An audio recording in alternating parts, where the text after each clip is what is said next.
Mirë se vini në kanalin ton, mos harroni të bëni subscribe dhe të klikoni si përzieles për të marrë njoftimet më të reja.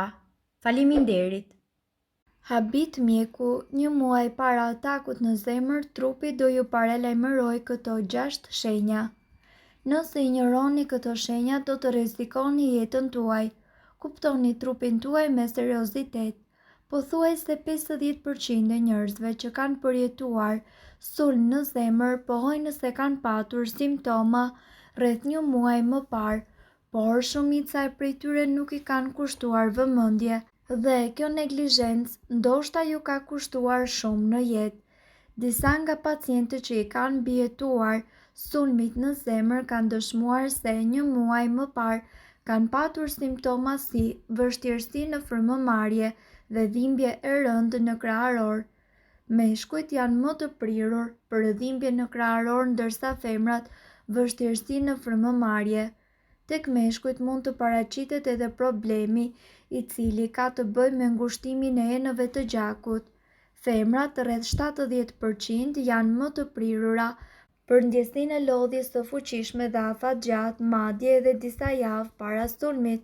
Nëse muskuli i zemrës nuk punon si duhet, kjo mund të shkaktojë ëndje të këmbëve dhe patjetër ju duhet i kushtoni një vëmendje këtyre simptomave.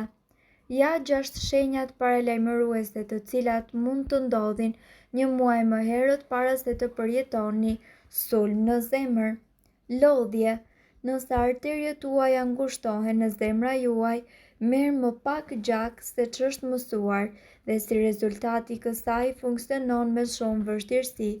Kjo është edhe arsyeja se pse ju ndiheni të lodhur dhe të përgjumur gjatë gjithë kohës pa frymëmarrje.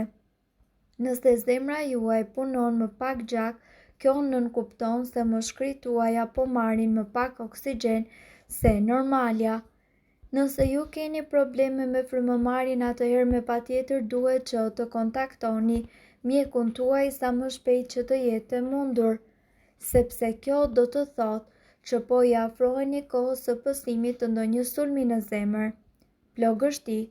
Në qoftë se trupi juaj ligështohet, pra ndjeni plogështi, kjo ndodh sepse arteriet bëhen më të ngushta dhe pengojnë qarkullimin e gjakut si duhet. Muskujt nga ana tjetër nuk funksionojnë ashtu siç ata kanë nevojë dhe për atë ndodh deri tek rrëzimi apo përplasja. Marramendje dhe djersitje e ftohtë. Qarkullimi i dobët është fajtor për këtë si edhe për kufizimin e rrjedhjes së gjakut në tru, gjë e cila është shumë e rrezikshme për jetën. Në këtë gjendje ju do të ndjeni marramendje dhe njëkohësisht konfuzion. Ndaj mos i injoroni këto shenja. Presion në gjoks. Nëse keni simptoma të hershme të sulmit në zemër, ka gjasa që të ndjeni siklet në krahëror, dhimbje të lehta apo presion të lartë të gjakut. Simptoma të gripit apo ftohjes. Në qoftë se ju ndiheni sikur keni simptoma të gripit ose të ftohjes pa qenë sezoni i dimrit, kjo gjithashtu mund të jetë një tregues i një problemi në zemër në të ardhmen e afërt. Sipas ekspertëve, shumë persona pasi i kanë mbijetuar sulmeve të tilla, kanë theksuar se ditë përpara sulmit të tyre kanë patur simptoma të tilla si për shembull koll ose temperaturë, thuhet sipas Brightside. Është më mirë që të parandalosh se sa të kurosh, një rregull i cili vlen për të gjitha sëmundjet dhe veçanërisht për ato të cilat manifestohen me simptoma tepër të vështira, siç është ataku në zemër. Një muaj para se ataku në zemër të ndodh, trupi juaj do ju dërgojë këto shenja dhe duhet i keni parasysh për të marrë të gjithë masat e duhura për të larguar rrezikun. Dhimbje në krahëror.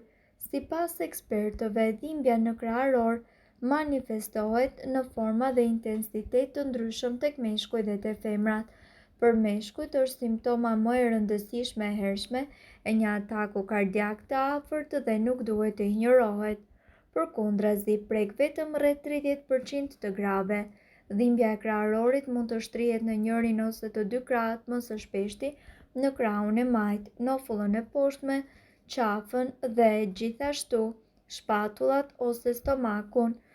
Mund të jetë e përhershme ose e përkohshme. Djersitje e tepërt. Sipas informacioneve, djersitja e pazakont ose thënë ndryshe e tepërt është një simptom tërësisht e hershme e një ataku kardiak. Ajo mund edhe të ndodhë në çdo kohë të ditës ose edhe të natës. Më së shumti ajo prek femrat dhe shpesh mund të ngatërohet edhe me djersitjet gjatë menopauzës. Rrahje të parregullta të zemrës. Sipas informacioneve, ju duhet të dini se aritmitë shoqërohen me sulme paniku ose thëndryshe edhe me aritmi në zemër.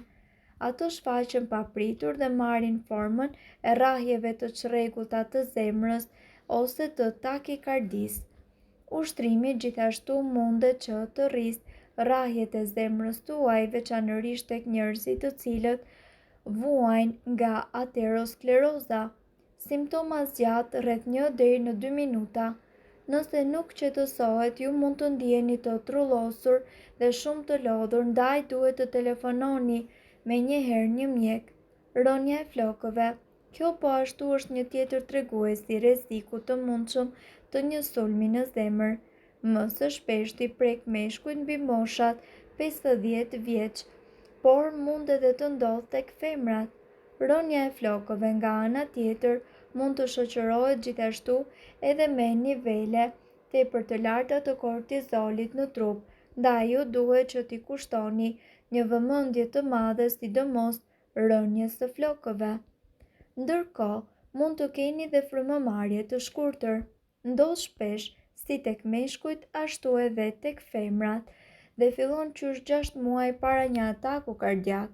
Zakonisht është një shenjë paralajmëruese e një sëmundje, ndaj personi nuk mund të marrë mjaftueshëm ajër dhe ndjen trullosje dhe ngulqim.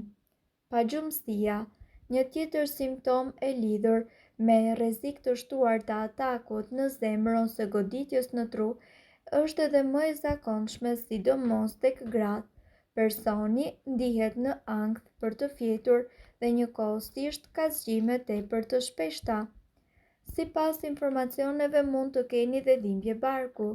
Dhimbje barku, të vjella dhe paraatia janë gjithashtu ndër simptomat më kryesore të cilat paralajmërojnë sulm në zemër si tek meshkujt ashtu edhe tek femrat. Dhimbjet e barkut dhe gjithashtu janë të natyrës episodike, relaksohen dhe kthehen për periudha të shkurtra kohore.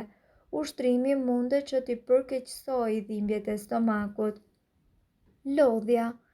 Sipas informacioneve, lodhja e pazakont është një ndër simptomat më kryesore të një ataku kardiak të afërt në zemër, veçanërisht tek gratë. Lodhja nuk është për shkak të aktivitetit fizik apo mendor dhe ajo arrin kulmin në fund të ditës. Është simptoma më e dukshme dhe vështirë se kalon pa u vënë re, pasi personi nuk mund të kryej as funksionet bazë si për shembull të kryej një dush, të rregullojë shtratin apo mund edhe të ecë, qoftë edhe një shëtitje fare të vogël. Ndaj mos injoroni këto shenja sepse mund të tregojnë shumë për organizmin tuaj. Mirë po duhet të dini, informacionet në këtë video kanë për qëllim të plotësojnë dhe të mos zëvendësojnë këshillat e mjekut tuaj dhe nuk kanë për qëllim të mbulojnë të gjitha përdorimet e mundshme, masat paraprake, ndërveprimet ose efektet negative.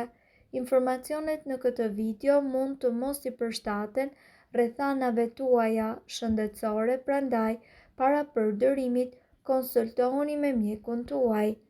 Nëse doni të dëgjoni videot tona që ne postojmë çdo ditë, kliko subscribe.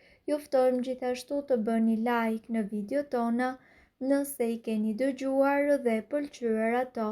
Faleminderit që e pat videon ton. Shpërndajni këtë video në profilin tuaj në mënyrë që të informohen edhe shokët tuaj. Faleminderit.